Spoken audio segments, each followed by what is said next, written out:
Bismillahirrahmanirrahim.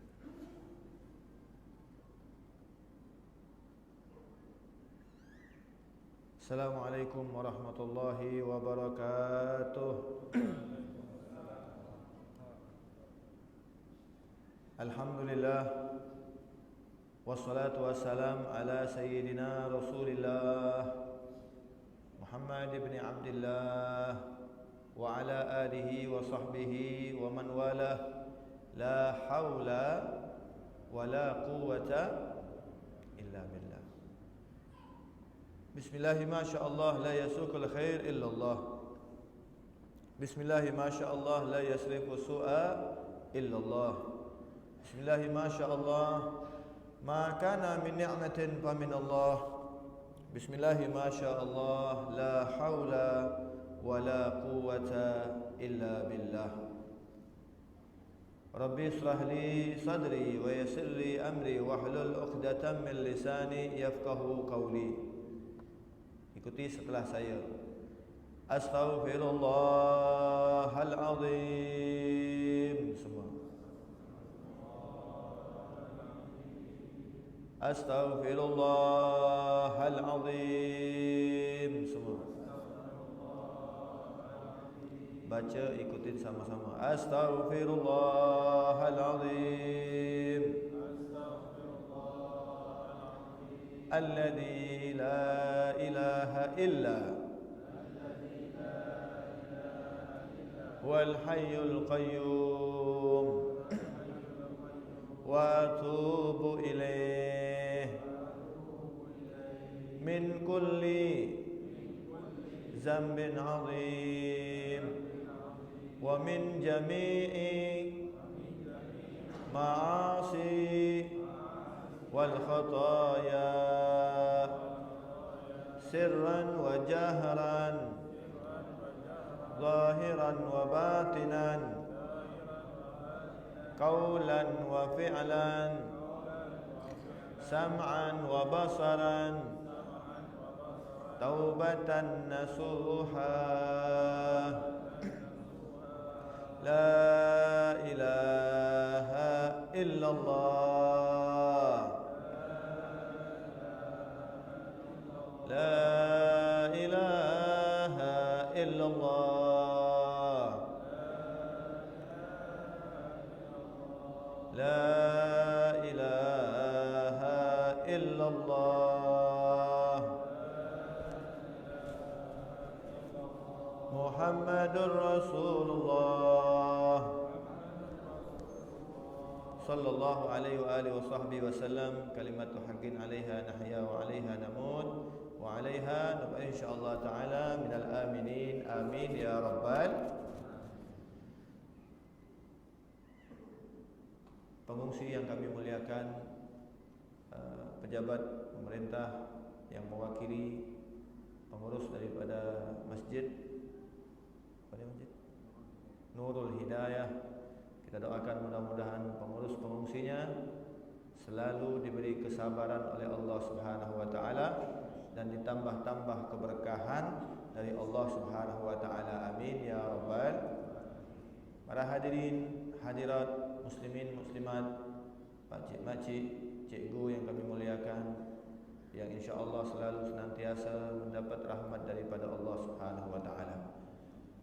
Syukur alhamdulillah, marilah tiada henti-hentinya kita memanjatkan kehadirat Allah Subhanahu wa taala, yang mana dalam kesempatan yang berbahagia ini Allah kirimkan kita, Allah belokkan kita punya hati bersama-sama menuju ke suatu tempat yang mudah-mudahan tempat ini, yakin semuanya adalah tempat min buyutillah, rumahnya Allah Subhanahu wa taala, dan siapa yang berada di dalamnya insya-Allah orang-orang tersebut pastinya akan mendapatkan berita gembira dari Allah, yaitu diampuni oleh Allah Subhanahu wa taala. Dan tidaklah kita bubar dari majlis-majlis seperti ini, insya-Allah perubahan demi perubahan, kebaikan demi kebaikan akan membawa kita menjadi orang-orang yang selalu mendekatkan diri kepada Allah Subhanahu wa taala. Amin ya rabbal.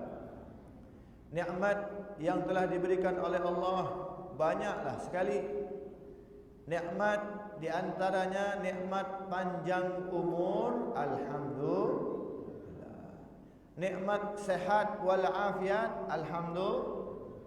Allah berikan kita nikmat sehat sehingga kita nikmat dalam segala hal. Dengan yang namanya sehat, kita bisa ke masjid. Dengan yang namanya sehat, kita bisa kerja. Dengan yang namanya sehat, kita bisa bersilaturahmi, kita bisa saling mengucapkan salam. Dan ternyata sehat ini amatlah mahal harganya. Setelah nantinya kalau kita sakit, baru kita tahu sehat itu adalah nikmat yang sangat besar. Bisa kita tengok mereka-mereka yang saat ini sedang sakit, mereka tidak bisa duduk bersama-sama kita. Mereka sedang diuji oleh Allah Subhanahu wa taala, tapi alhamdulillah malam ini Allah berikan kita sehat, dan mudah-mudahan kesehatan ini bisa membawa kita lebih dekat lagi kepada Allah dan lebih dekat lagi kepada Nabi Muhammad sallallahu alaihi wa alihi wasallam. Nikmat selanjutnya selain sehat adalah nikmat yang amatlah luar biasa, yaitu taufik wal hidayah. Taufik ini tidak semua kita dapatkan. Ada orang yang tinggal di samping masjid tapi tidak mau salat, padahal dia Islam. Dia mengaku Islam, dia mengaku umat Nabi Muhammad, tapi dia tidak salat. Ada. Dan sebetulnya bukan hanya di zaman sekarang, ternyata dari zamannya Rasulullah sallallahu alaihi wasallam, mereka-mereka yang berada di zaman Nabi, mereka melihat Nabi Muhammad, mereka melihat mukjizat Nabi Muhammad, mereka melihat binatang berbicara dengan Nabi Muhammad sallallahu alaihi wasallam.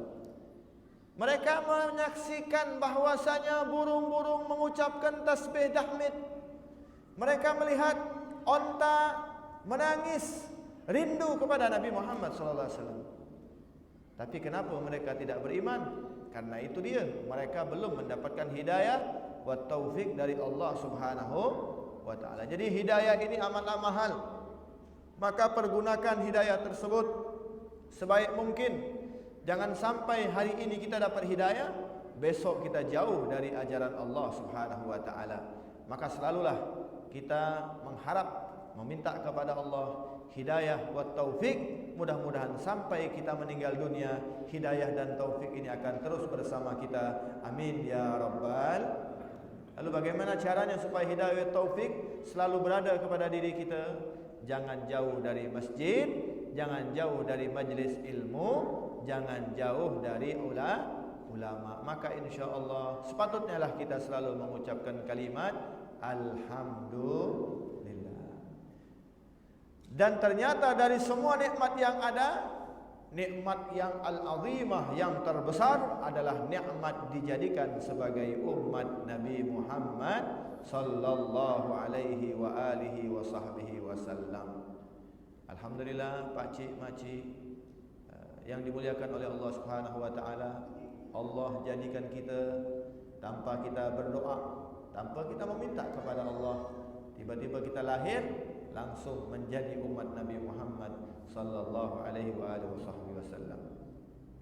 Maka selayaknya lah kita selalu bersolawat, menyebut nama Nabi Muhammad dengan aktsirus shalah ala nabi, perbanyak bersolawat kepada Nabi. InsyaAllah hati ini akan menjadi tentram, hati ini akan menjadi damai, dan hidayah, taufik dan lain sebagainya akan terus bersama kita. Amin ya rabbal. Maka sebelum saya lanjutkan tausiah, ayo kita sama-sama hidupkan kita punya hati dengan bersolawat kepada Nabi Muhammad. InsyaAllah salawat inilah menjadi kita yang tadinya lupa kepada Allah jadi ingat kepada Allah, dikarenakan bersolawat kepada Nabi Muhammad sallallahu alaihi wasallam.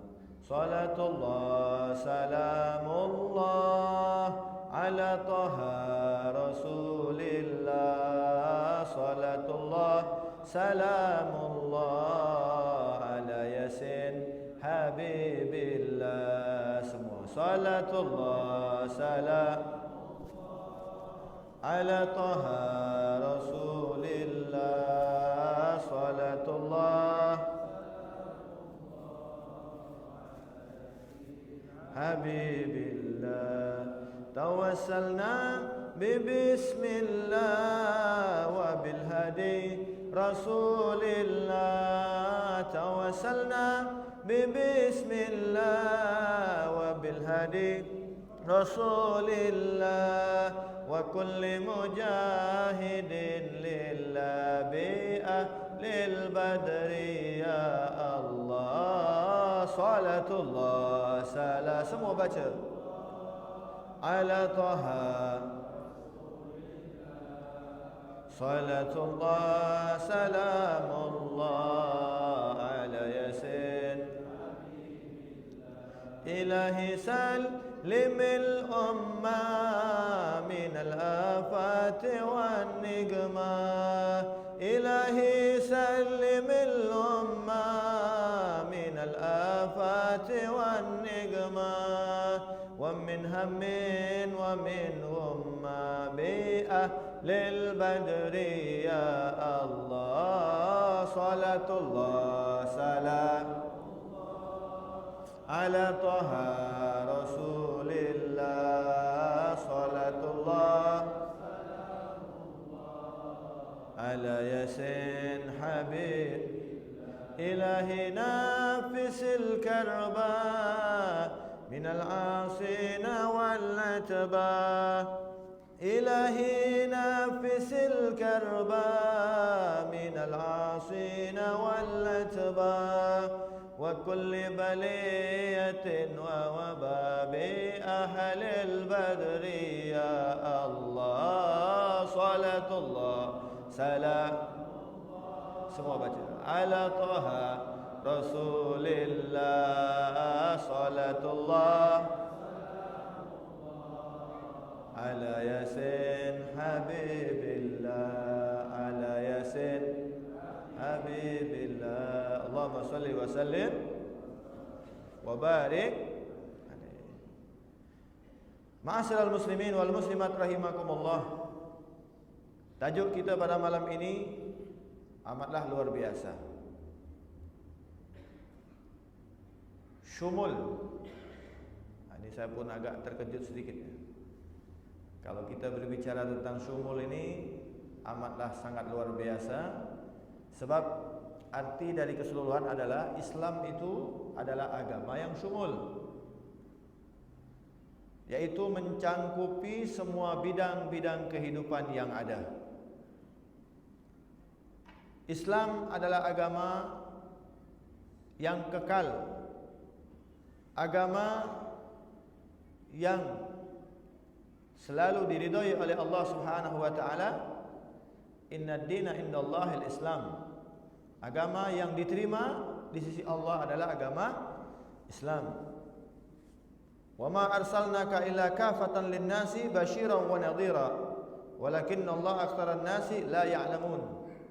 Allah Subhanahu wa taala berfirman, dan kami tidak mengutus kamu melainkan kepada umat manusia seluruhnya sebagai pembawa berita dan sebagai peringatan. Jadi diturunkan Islam itu mengajarkan kepada kita untuk merubah segala bidang yang ada dalam satu kehidupan, baik dalam keluarga dan pemerintahan negara, semua sudah diatur oleh junjungan kita Nabi besar Muhammad sallallahu alaihi wasallam. Ada yang namanya halal, ada yang namanya haram dan lain sebagainya. Dan dengan adanya Islam inilah kita bisa selamat. Sebelum datangnya Islam bisa kita tengok bagaimana keadaan umat-umat terdahulu. Mereka sulit, mereka menyembah kepada Allah amatlah sangat sulit. Kita tengok Bani Israel, kalau mereka beribadah kepada Allah tidak boleh di tempat-tempat lain. Mereka buat tempat khusus untuk menyembah Allah. Dan cara nyembahnya juga berbeda-beda. Ada yang kalau ingat sama Allah, mereka langsung ke tempat ibadah-ibadah mereka atau surau-surau mereka yang mereka buat.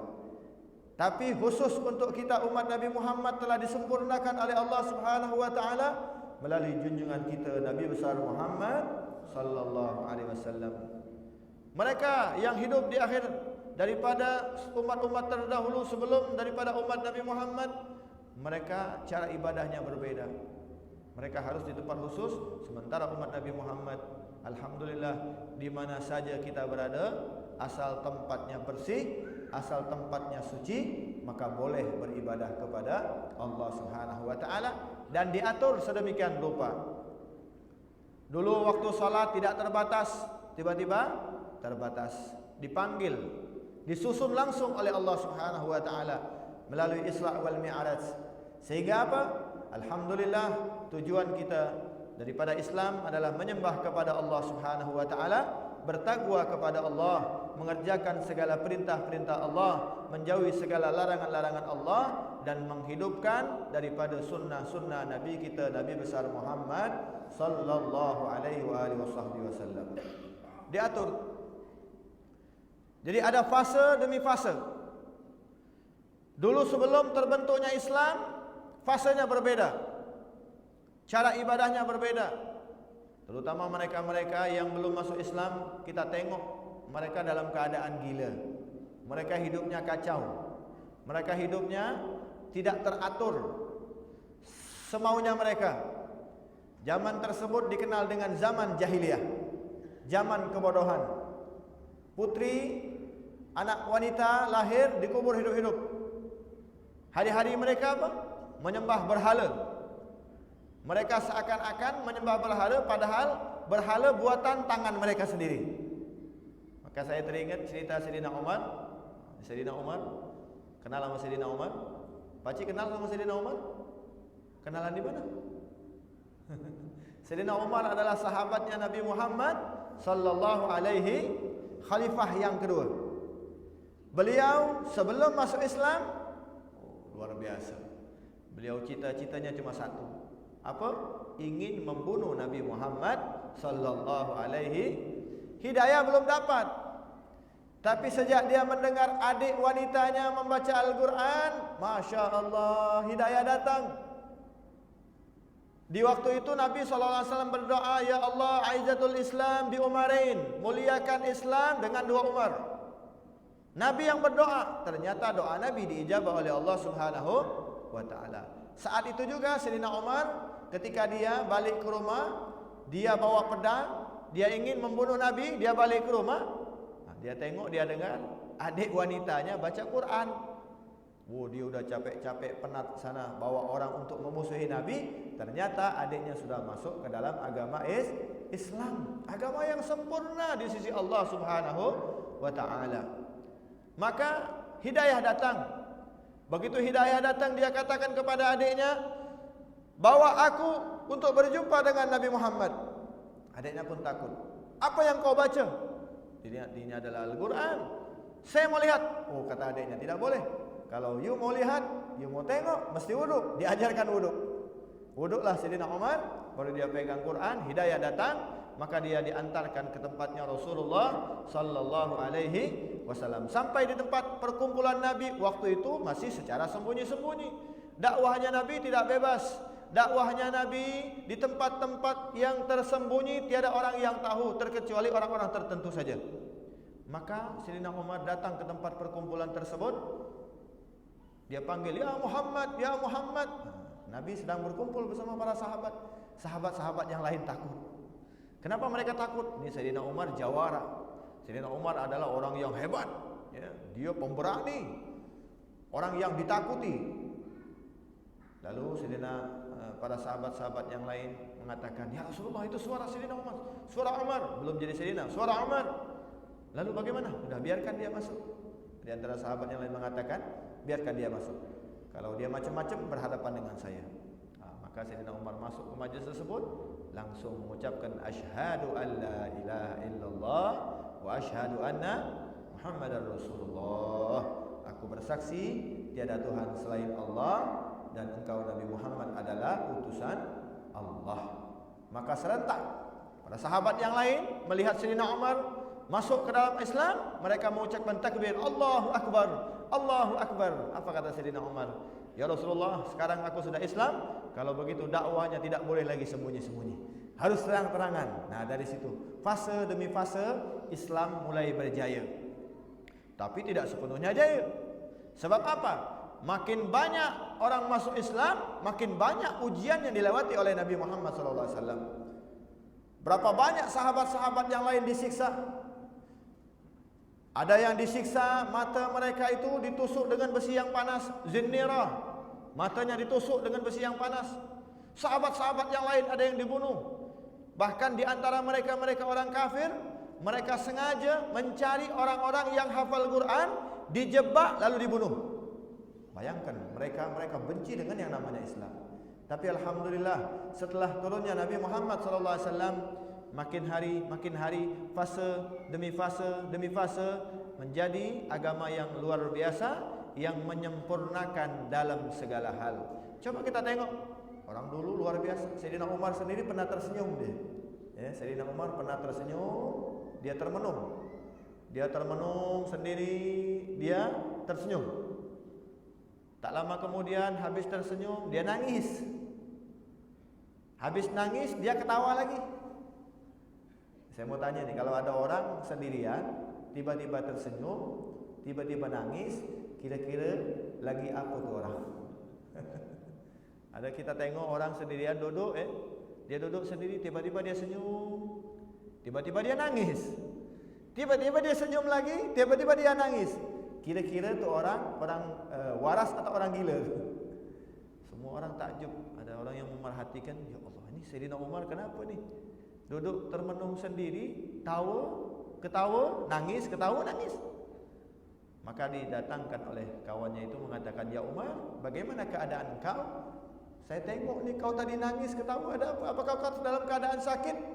Maka Sayyidina Umar mengatakan, aku ingat masa lalu. Apa itu masa lalu? Diceritakan. Kenapa aku menangis? Aku sedih. Kenapa? Aku adalah orang yang ingin bunuh Rasulullah. Aku adalah orang yang sangatlah bodoh. Nabi Muhammad hendak aku bunuh. Anak wanita aku kubur hidup-hidup. Alangkah bodohnya diri ini. Mabuk, minum minuman keras dan lain sebagainya. Lalu, tadi kau menangis, tiba-tiba kau tersenyum. Kenapa kau tersenyum? Aku bahagia.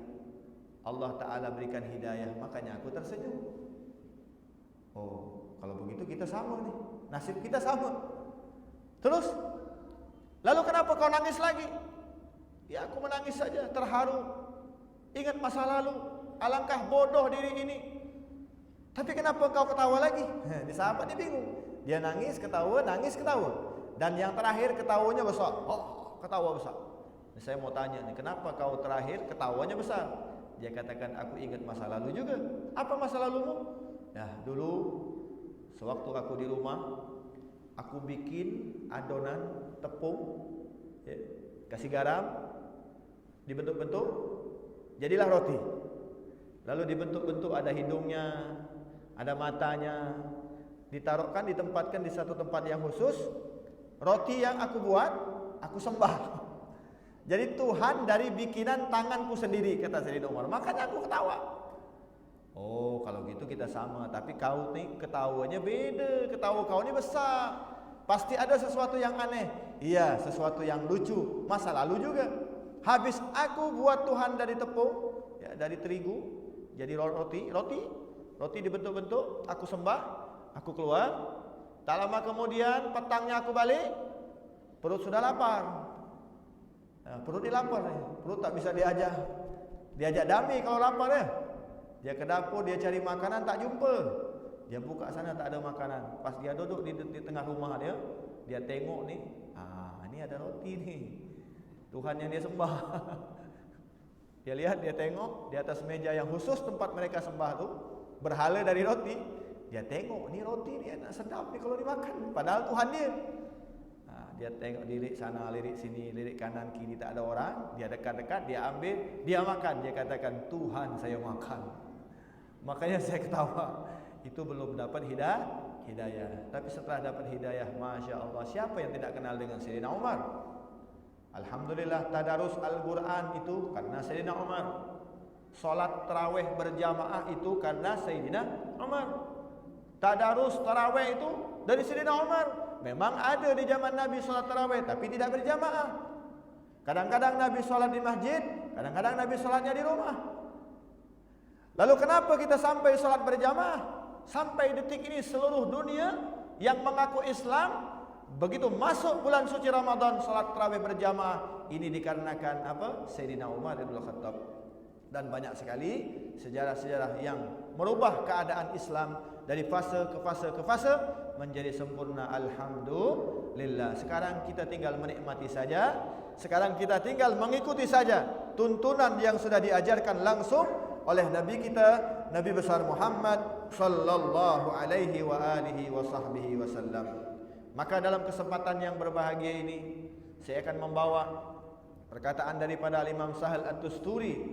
Yang mau catat silakan catat, mudah-mudahan manfaat. Al-Imam Sahal At-Tusturi radhiyallahu anhu. Beliau mengatakan fusul madhhabina thalathah. Fusul madhhabina thalathah. Kita punya sebab-sebab ni, kita punya fasal ni, itu ada 3. Siapa yang mengamalkan 3 perkara ini, dia sudah menunjukkan bahwasanya dia adalah seorang Islam yang sejati, yang menuju keridhaan Allah Subhanahu wa taala, mengikuti petunjuk Nabi Muhammad sallallahu alaihi wasallam. Sebab kalau 3 perkara ini diamalkan, maka insya-Allah kesempurnaan Islam ada pada diri beliau, insya-Allah. Mudah-mudahan kita termasuk orang yang mengamalkan ini. Amin ya rabbal alamin. Yang pertama, al-iqtida bin nabi. Al-iqtida bin nabi artinya mengikuti seluruh apa yang sudah dilakukan oleh Nabi sallallahu alaihi wasallam. Fil akhlaq wal af'al, di dalam akhlak dan perbuatan sudah semuanya dicontoh oleh Nabi Muhammad SAW. Sudah semuanya dicontohkan oleh Nabi. Cara solat yang benar, cara puasa yang benar, cara baca Quran yang betul, bagaimana kehidupan sudah diatur oleh Allah, dan semuanya melalui junjungan kita Nabi besar Muhammad sallallahu alaihi wasallam. Kita tengok ni akhir zaman sekarang ini, kita tengok bisa orang-orang yang mengaku umat Nabi Muhammad, yang sudah mengaku Islam, kira-kira ajaran Nabi Muhammad dia lakukan apa tidak? Dia lakukan atau tidak, bisa kita tengok. Di antaranya sini alhamdulillah ada masjid. Masjid ini fungsinya buat kita mendekatkan diri kepada Allah Subhanahu wa taala dan menghidupkan di antara sunnah-sunnah Nabi kita, Nabi besar Muhammad sallallahu alaihi wasallam.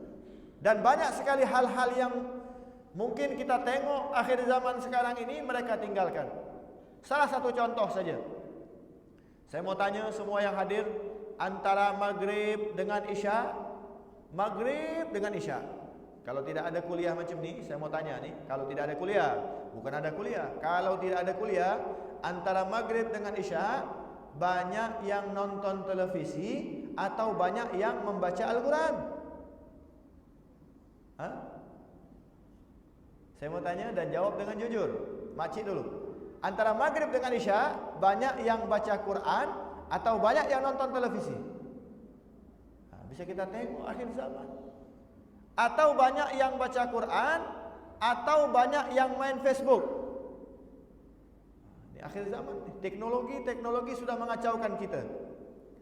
Padahal luar biasa, maghrib dengan isya itu waktu-waktu ijabah. Jagalah maghrib dengan isya dengan pendekatan diri kepada Allah. Makanya para ulama-ulama kita, mereka sengaja menyusun wirid-wirid, menyusun aurat-aurat, menyusun zikir-zikir dan lain sebagainya, dibaca setelah salat maghrib sampai isya. Sebab apa? Dikatakan bahwasanya al-kanas kullu kunus ma bainal maghrib wal isya'in. Simpanan-simpanan mutiara Allah terletak antara maghrib dengan isya. Siapa yang menjaganya, dia berhak mendapat mutiara dari Allah Subhanahu wa taala. Ingin dapat mutiara dari Allah, ingin dapat mutiara dari Allah? Kalau ingin dapat mutiara langsung dari Allah, jaga maghrib dengan isya, acara ibadah kepada Allah. Kita punya anak, kita tengok begitu azan maghrib, hati-hati. Aina bintukum, di mana anak wanitamu? Azan maghrib, Saya pernah jumpa, tapi di Indon, bukan di sini. Ya. Begitu azan maghrib, saya tengok ada orang sudah tua. Bapak-bapak sudah tua, datuk, kita tengok dia. Azan maghrib, dia jalan bawa penerang. Dia sana lari sini, dia cari-cari. Saya tanya, "Tuh, mau cari apa?" "Saya mau cari kambing saya." Oh, ternyata dia melihara kambing. Kambingnya tak balik. Dia cari kambing maghrib. Ya, maghrib ni orang solat, dia cari kambing. Anak dia tidak urus. Anak dia tidak tanya sudah solat maghrib belum. Ni akhir zaman sekarang ni. Kalau orang tua dulu cari kambing, orang di zaman sekarang ngurusin mobil, ngurusin kereta, ngurusin usaha dan lain sebagainya. Sehingga apa? Mereka tidak memperhatikan didikan anak-anak mereka. Hati-hati. Anak adalah titipan Allah. Anaklah yang bisa menyelamatkan kita, dan anaklah yang bisa membawa kita menjadi orang-orang yang dilaknat oleh Allah Subhanahu wa taala. Maka jadilah orang tua yang baik, orang tua yang betul-betul sayang terhadap anaknya. Hati-hati. Berapa banyak diceritakan, bahkan Nabi menceritakan, ada suami istri yang min ahlil ibadah, hari-harinya ibadah sama Allah, hari-harinya selalu berdoa kepada Allah. Setelah dia hendak masuk ke dalam surga, Allah perintahkan, "Berhenti, jangan kau teruskan masuk surga, silahkan kau masuk ke dalam api neraka." Maka suami istri ini mengatakan, "Ya Allah, kenapa kami dimasukkan ke dalam api neraka? Padahal kami adalah orang yang baik, orang yang ahli ibadah, selalu solat, selalu berdoa, selalu ada di masjid, selalu ada di majelis ilmu." Lalu Allah menyatakan, "Memang kalian ahli ibadah, tapi titipanku, anakmu tidak kau urus. Anakmu berjalan ke sana kemari. Mereka tawaf. Tawafnya bukan di Ka'bah, tapi tawafnya di mall. Ada mall sini, ada. Dia tawaf keliling mall sana. Habis dari mall sini, belok lagi mall sana. Dia keliling, dia tawaf, bukan di Ka'bah tapi di mall. Hati-hati, terbuka daripada auratnya, anakmu, pergaulannya dan lain sebagainya, yang bisa menyebabkan anak-anak tersebut, kalau mereka nantinya saat kita meninggal dunia, mereka tidak pandai membaca doa, mereka tidak pandai di dalam salat, maka sudah barang tentu kita pasti akan disiksa oleh Allah Subhanahu wa taala. Nauzubillah, tsumma nauzubillah min dzalik. Bahkan dikatakan akhir zaman sekarang ini bisa kita tengok orang tua yang berhasil mendidik anak adalah orang tua yang punya anak dapat gelar profesor doktor. Hati-hati nih. Banyak nih orang-orang terpeleset salah nih. Kalau dia berhasil berarti dia sekolah tinggi semua. Ada yang sekolah di Amerika, di London dan lain-lain sebagainya. Dia balik, dia jadi profesor, dia jadi doktor. Sementara dia tidak pandai membaca doa. Sementara dia salah dalam membaca Al-Quran. Hati-hati. Ini dibelokkan oleh iblis, oleh syaitan. Orang tua yang berhasil di dunia adalah orang tua yang memiliki anak-anak yang mendapat gelar profesor, doktor dan lain sebagainya. Hati-hati. Yang sebetulnya adalah orang tua yang berhasil di dunia dan di akhirat adalah orang tua yang ketika dia meninggal dunia, dia tinggalkan anak-anaknya pandai membaca Al-Quran dan pandai berdoa untuk kedua orang tuanya. Itulah orang tua yang berhasil di dunia dan akhirat. Sebab apa? Anak adalah titipan. Kalau kita salah dalam mendidiknya, maka kita tidak termasuk orang-orang yang mengikuti Nabi kita, Nabi besar Muhammad sallallahu alaihi. Kita tengok bagaimana kehidupan Nabi, bagaimana akhlaknya Rasulullah, bagaimana budi pekertinya Rasulullah, bagaimana sabarnya Rasulullah, bagaimana kecintaannya Rasulullah terhadap kita umatnya. Dan bisa kita tengok mereka-mereka daripada sahabat Nabi mempertahankan ajaran Islam. Mereka berani mengorbankan diri mereka, jiwa raga mereka hanya untuk apa? Mencapai ridhanya Allah Subhanahu wa taala.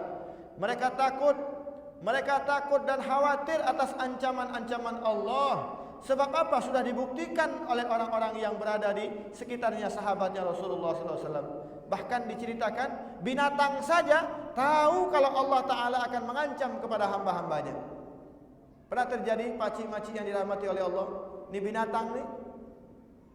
Kalau kita kaitkan dengan Islam, Islam ini adalah agama yang sempurna di sisi Allah. Dan syarat mutlak daripada Islam adalah salat. Siapa yang salat berarti dia sempurna dalam Islamnya. Tapi di baliknya itu, salat juga ada tertib-tertib yang benar. Ada yang salat diterima, ada yang tidak diterima. Lalu bagaimana dengan solat yang diterima? Adalah solat yang sesuai dengan ajaran Nabi kita, Nabi besar Muhammad sallallahu alaihi wasallam. Kita tengok orang yang ninggalin solat dilaknat oleh Allah, dan ternyata bukan hanya dari kalangan manusia, kalangan binatang-binatang saja dia tahu. Oh, terjadi suatu hari ada seekor onta yang mengamuk. Ini onta mengamuk, dia tabrak sana tabrak sini, ada orang mendekat kepada dia, dia tabrak, orang tu terpental jauh. Sehingga dikurunglah dalam satu tempat onta ini. Yang punya pun tak berani sebab ontanya mengamuk marah. Maka berita ini sampai kepada Nabi kita, Nabi besar Muhammad sallallahu alaihi wasallam. Begitu sampai, maka Nabi mengatakan, kalau begitu antarkan saya kepada onta tadi. Nabi masuk. Begitu Nabi masuk ke dalam kandang tadi, sahabat yang lain mengatakan, jangan ya Rasulullah, ini onta sedang mengamuk. Kami mengkhawatirkan, takutnya nanti engkau ditabrak sama dia, engkau bisa terjatuh. Apa kata Nabi? Biarkan aku masuk, sebab onta itu kenal kepada aku. Ternyata betul, begitu Nabi masuk ke dalam kandang itu, onta yang tadinya mengamuk sana mengamuk sini, dan pada saat dia membelok badannya, dia melihat di dalam kandang itu ada Nabi Muhammad sallallahu alaihi wasallam, maka onta ini langsung dengan akhlak. Dia pakai akhlak. Di dalam kandang ini ada Nabi, maka dia pakai akhlak. Dia langsung diam. Dia berjalan perlahan-lahan mendekati Nabi Muhammad sallallahu alaihi wasallam, sajidatan, sujud kepada Nabi Muhammad sallallahu alaihi wasallam. Onta kenal sama Nabi Muhammad. Bahkan yang lebih mengherankan lagi, dia meneteskan air mata, menangis. Karena apa? Karena ingin menyampaikan sesuatu kepada Nabi Muhammad SAW. Maka Nabi bertanya kepada onta, onta, kenapa engkau mengamuk? Kenapa engkau marah? Onta ini mengatakan, ya Rasulullah, aku khawatir. Kenapa kau khawatir? Aku tak khawatir kampung ini diturunkan bala oleh Allah Subhanahu wa taala, dan aku ikut kena bala tersebut. Aku ingin hidup. Aku enggak mau ingin kena bala juga. Nabi bertanya, kenapa? Karena di kampung ini orang-orang yang berada di sini begitu masuk waktu malam, mereka tidak sholat isya. Mereka langsung tidur. Jadi jarang ada yang sholat isya. Terus kenapa? Aku khawatir kalau dalam satu kampung meninggalkan satu kewajiban sholat, maka kampung tersebut akan dilaknat oleh Allah, dan aku yang berada di tempat kampung ini pun mendapatkan bala dari Allah Subhanahu wa taala. Bayangkan onta takut gara-gara satu manusia, satu kelompok yang meninggalkan salat fardu. Maka Nabi mengatakan, ya sudah, kalau begitu kau jangan ngamuk lagi. Aku akan katakan kepada orang kampung ini untuk berjanji supaya mereka tidak lagi meninggalkan yang namanya salat isya. Subhanallah walhamdulillah wala ilaha illallah wallahu akbar. Kalau keberadaan binatang saja mengenal daripada perintah-perintah Allah Subhanahu wa taala yang dilanggar akan diturunkan bala oleh Allah, lalu bagaimana dengan kita hamba Allah? Lalu bagaimana apa yang sudah kita lakukan hanya untuk Allah? Apa yang sudah kita korbankan untuk menjadi manusia-manusia yang betul-betul mendapatkan rahmat daripada Allah Subhanahu wa taala melalui junjungan kita Nabi besar Muhammad sallallahu alaihi wa alihi wasallam.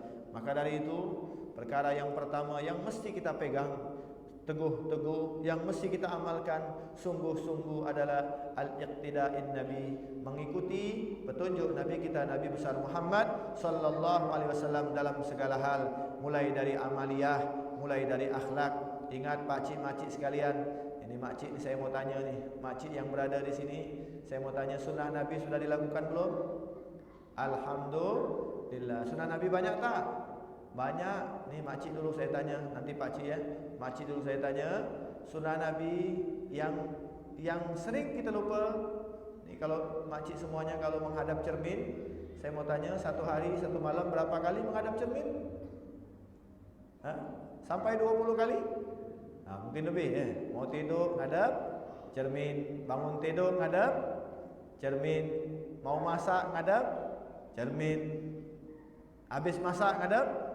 Kadang-kadang mau sholat saja, habis wudu ngadap cermin dulu. Ya, benerin mengkena, benerin jilbab. Nah, yang saya tanya, waktu menghadap cermin ada tak pakai doa? Pakai doa tak? Ini doa Nabi yang ngajarkan, Nabi yang baca, Nabi yang memerintahkan. Kalau kalian hendak menghadap cermin, baca doa, kata Nabi. Untuk siapa? Bukan buat Nabi, buat yang baca. Siapa yang baca doa tersebut, maka dia akan mendapatkan keindahan dari Allah Subhanahu wa taala. Doa menghadap cermin, hafal tak? Alhamdulillah. Yang hafal teruskan, yang enggak hafal tanya sama guru.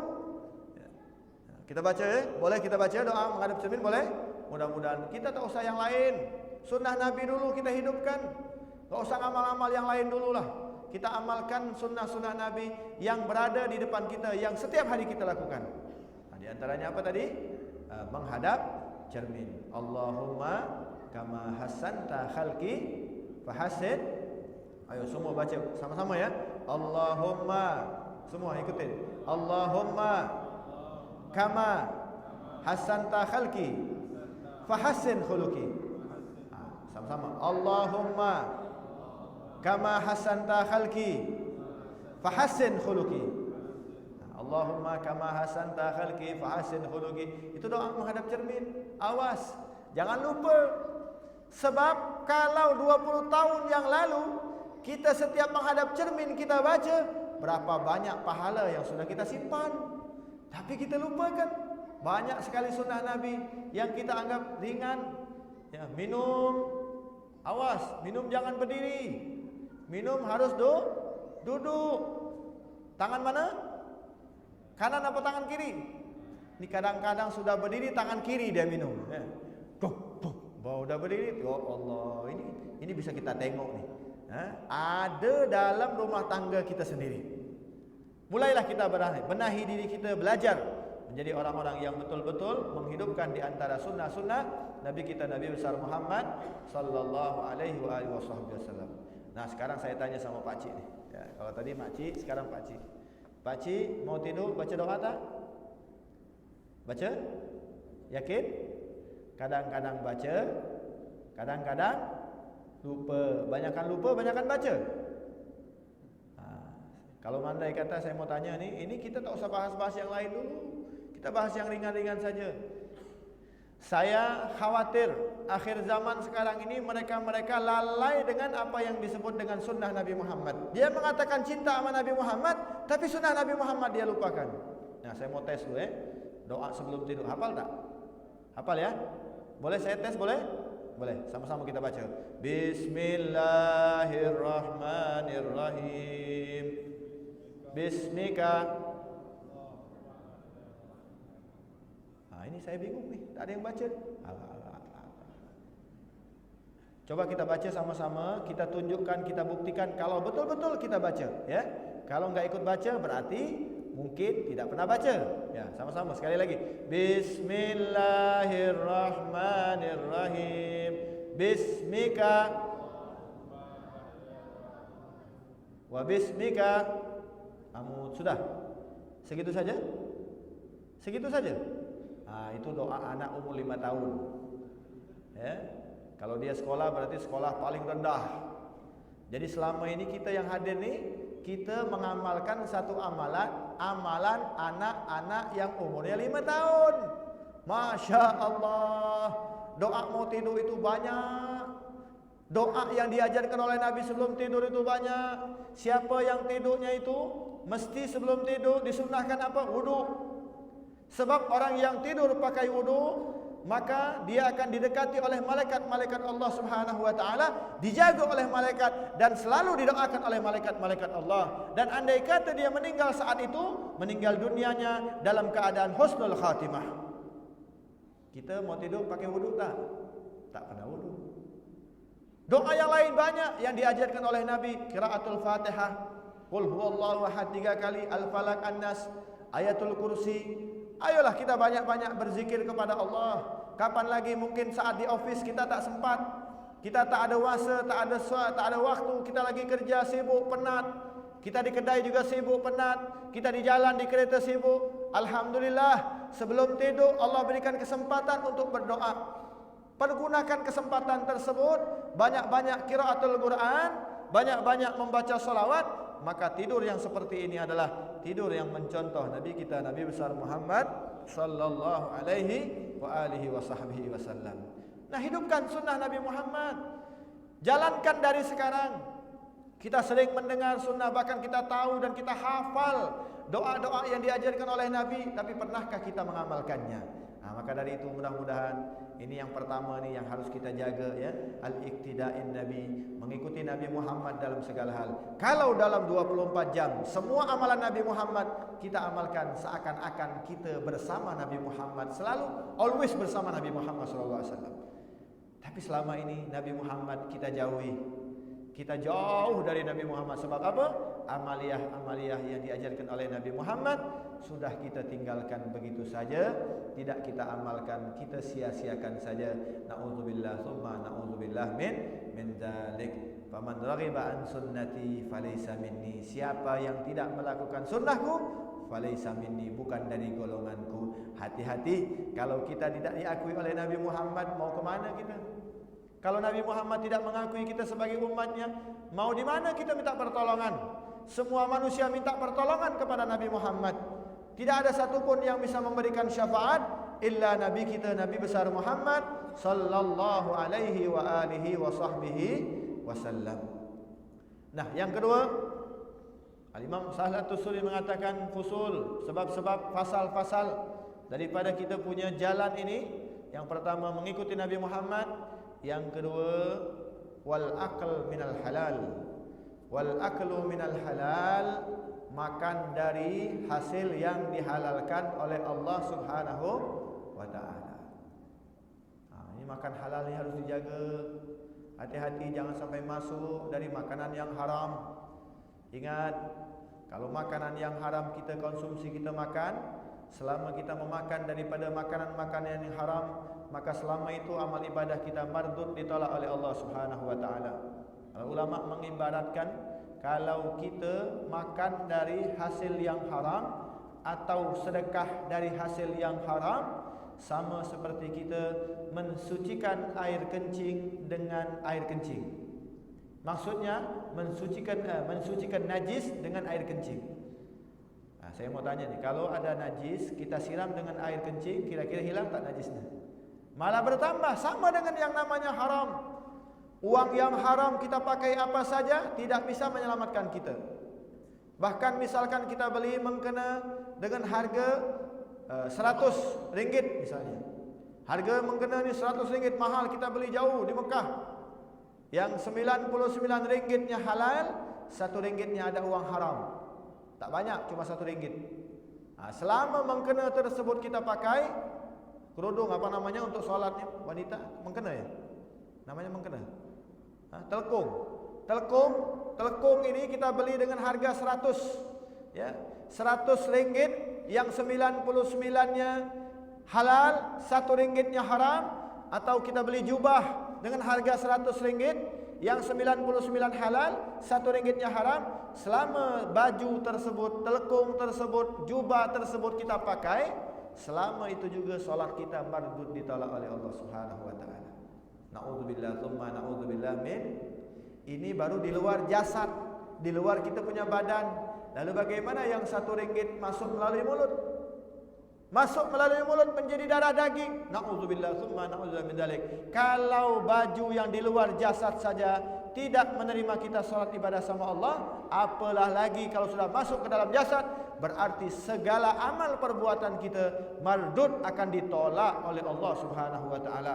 Makanya banyak umat Islam nanti di akhir zaman mereka ini bangkrut, mereka merugi karena apa? Karena mereka makan dari hasil yang haram. Makan hasil yang haram itu banyak, di antaranya apa? Makanan yang di situ ada najisnya.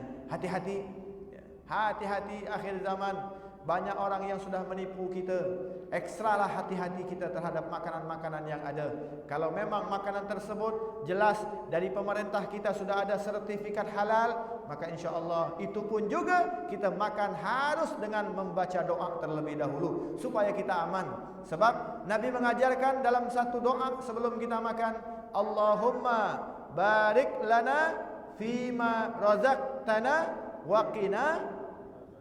Kenapa Nabi membaca doa ini? Mengajarkan kepada kita. Karena Nabi tahu keadaan akhir zaman. Kita sulit mencari makanan yang halal, yang bersih, yang betul-betul sesuai dengan syariat Nabi Muhammad. Coba kita tengok ini doa, Allahumma barik lana fima razaqtana. Ini enak. Tapi kenapa di ujungnya waqina azabannar? Apa urusan makan dengan api neraka?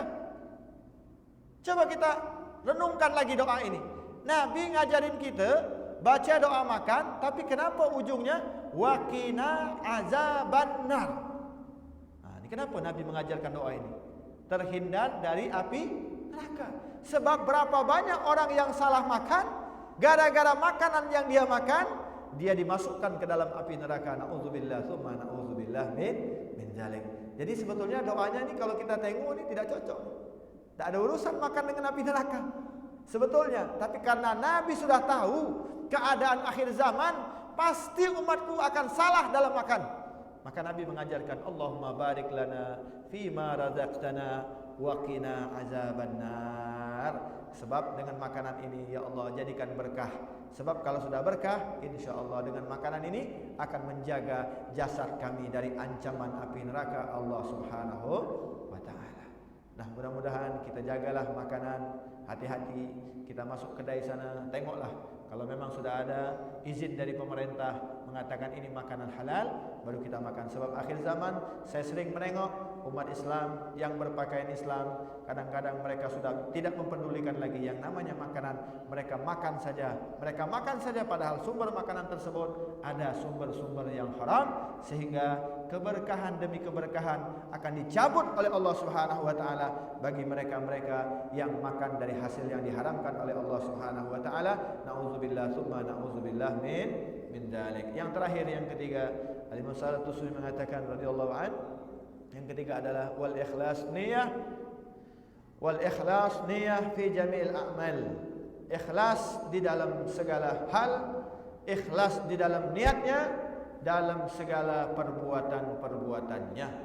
Niatkan kita duduk di majlis ini, jangan ada niat yang lain. Niat kita ikhlas karena Allah Subhanahu wa taala. Kita segala hal yang kita lakukan hari-hari, apa saja, baik solat, puasa, baca Quran, berzikir, kerja dan lain sebagainya, semua yang ada pada semua keadaan kehidupan kita, layakkan dan lakukanlah bahwasanya semuanya kita niat ikhlas karena Allah. Sebab dengan niat ikhlas akan dituntun oleh Allah menjadi orang-orang yang selalu mendapat hidayah dari Allah Subhanahu wa taala. Satu niat baik akan mensupport dia, dibukakan oleh Allah kurang lebih 70 pintu hidayah. Satu kebaikan niat satu baik saja. Kita niat nih, nanti saya mau menjadi orang yang baik, akan dibuka oleh Allah 70 pintu hidayah yang mensupport dia menjadi orang-orang yang baik. Nah, maka kita tengok nih para sahabat-sahabatnya Rasulullah, kemana saja mereka melangkah, mereka niat dulu. Diikuti oleh salafun saleh, mereka hari-hari mereka berniat, saya mau niat nanti kalau sehat macam ini. Nanti kalau saya punya duit saya akan sedekah. Nanti kalau saya punya lapang harta saya mau berangkat ibadah haji. Saya ingin memberangkatkan orang tua saya beribadah haji dan umrah. Masya Allah, niat-niat yang baik. Perbanyak niat-niat ikhlas. Niat yang ikhlas insya-Allah menjadi satu amal yang sempurna di sisi Allah Subhanahu wa taala. Qala Nabi sallallahu alaihi wasallam, bersabda Rasulullah sallallahu alaihi wasallam, man hamma bihasanatin falam ya'malha kutiba lahu hasanatan kamilah. Siapa orang yang punya niat baik, dia punya niat baik, berkeinginan niat yang baik, falam ya'malha, tapi dia tidak mampu untuk mengamalkannya, kutiba lahu hasanatan kamilah, maka akan dicatat oleh Allah mendapatkan satu kebaikan yang sempurna di sisi Allah Subhanahu wa taala. Alhamdulillah. Kalau kita sudah mengamalkan, belum tentu amalan tersebut diterima. Kita salat, belum tentu salat kita diterima. Kenapa? Mungkin di dalam salat tersebut ada sifat ujub, ada sifat riya, ada yang namanya gangguan demi gangguan sehingga tidak khusyuk dalam salat tersebut.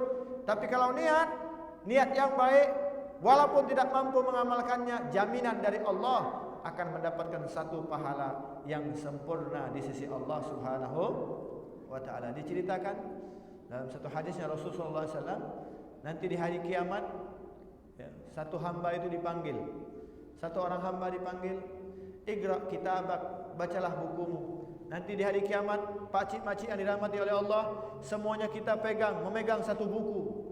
Dan buku tersebut adalah isi kehidupan dari kita mulai lahir sampai kita meninggal dunia. Sekarang yang perlu kita tanya, kira-kira buku itu nanti di hari kiamat kira-kira lebih banyak berbuat baik atau berbuat yang tidak baik? Dan jawabannya ada pada diri kita masing-masing. Kalau hari ini kita banyak berbuat baik, maka akan dicatat, ditulis di buku tersebut. Kalau hari ini kita ada kerja yang tidak baik, berarti ada juga tulisan yang tidak baik. Hati-hati. Ini hamba Allah ini ketika dia sampai dipanggil oleh Allah, "Iqra kitabak, bacalah kitabmu." Maka dia buka satu-satu kitabnya. Dia buka. Dia tengok ada pahala haji, ada pahala umrah, ada pahala sedekah. Ni hamba ini bingung. Dia belum pernah haji, dia belum pernah umrah, dia belum pernah sedekah. Ya, dia orang miskin, orang susah. Lalu dia mengatakan, "Ya Allah, mungkin ini salah, bukan buku saya. Sebab saya belum pernah haji, saya belum pernah umrah. Mungkin ini bukan buku saya." Allah tidak pernah salah. Shadaqallahul azim. Allah Maha benar. Oh tidak, itu milik engkau, itu buku engkau. Lalu kenapa ada pahala haji? Allah berfirman kepada hamba tersebut, "Bukankah dulu kau pernah punya niat, kalau ada rizki yang halal, engkau akan berangkat haji, dan sampai kau meninggal dunia aku tidak berikan rizki tersebut. Tapi niat engkau aku catat menjadi pahala haji yang mabrur." Subhanallah.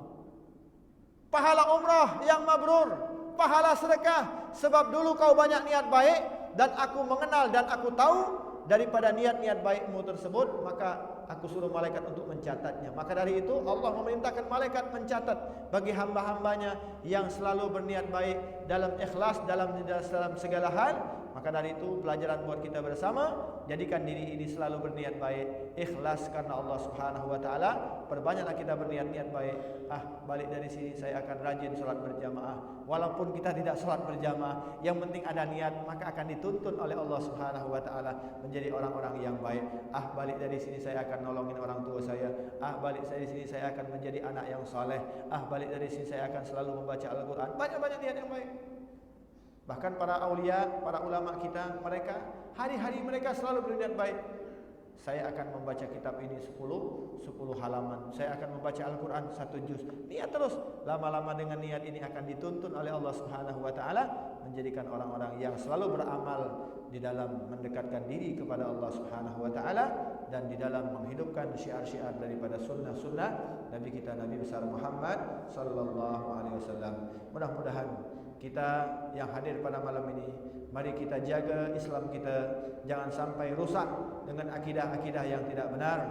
Kita jagalah kedamaian, kita saling silaturahmi. Islam yang benar adalah Islam yang sudah diajarkan oleh Nabi Muhammad SAW, yaitu saling menghargai, saling menjaga, menjadi anak yang soleh, yang berbakti kepada kedua orang tua, menyambungkan tali silaturahmi, menghidupkan sunnah Nabi Muhammad SAW, meramaikan masjid dan lain sebagainya. Qiraatul Quran itulah yang sesungguhnya, karena dalam Islam sudah diatur dalam segala hal. Di antaranya yang paling penting adalah yang 3 saya katakan tadi, usul mazhabina.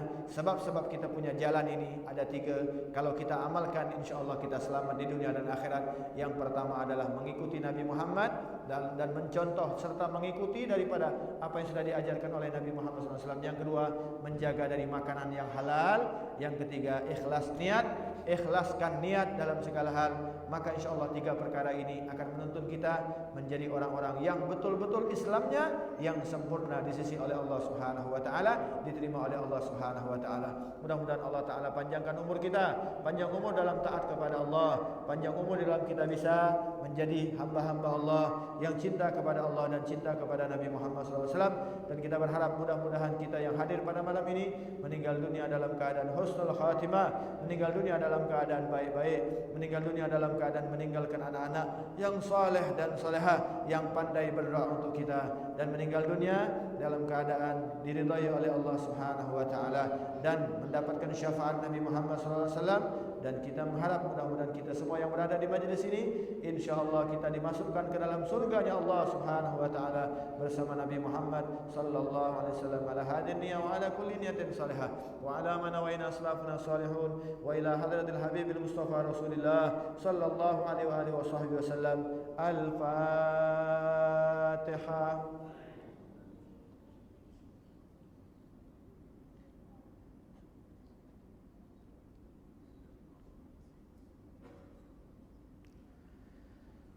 Subhanallah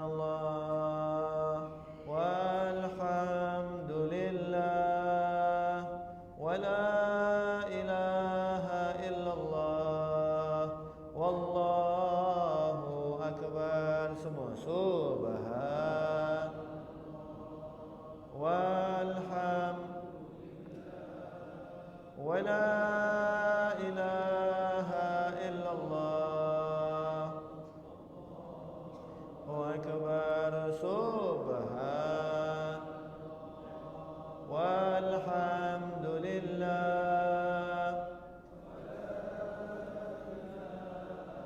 illallah wallahu akbar. Astaghfirullah rabbal baraya astaghfirullah minal khataya. Semua baca astaghfirullah. Keluarkan suara, mari kita sama-sama baca istighfar.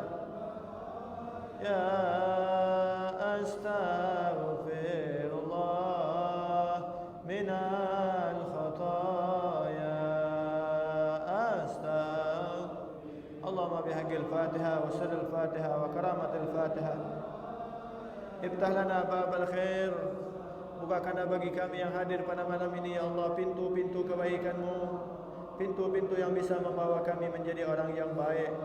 Walaupun selama ini kami belum baik, walaupun selama ini kami adalah orang yang jahat, walaupun selama ini kami adalah orang yang munafik, walaupun selama ini kami adalah orang-orang yang lalai kepadamu ya Allah, walaupun selama ini kami adalah orang-orang yang jauh daripada sunnah-sunnah kekasih-Mu Muhammad sallallahu alaihi wasallam, maka dengan keberkahan majlis ini ya Allah, bukakan bagi kami pintu-pintu kebaikan-Mu ya Allah, pintu-pintu yang bisa menuntun kami menjadi orang-orang yang baik.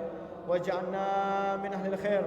Jadikan kami yang berada di majlis ini ya Allah, kami yang duduk bersama-sama di majlis ini ya Allah, jadikan kami menjadi golongan manusia-manusia yang baik-baik, golongan manusia-manusia yang selalu beramal baik, golongan manusia-manusia yang selalu berkumpul dengan orang-orang yang baik-baik ya Allah.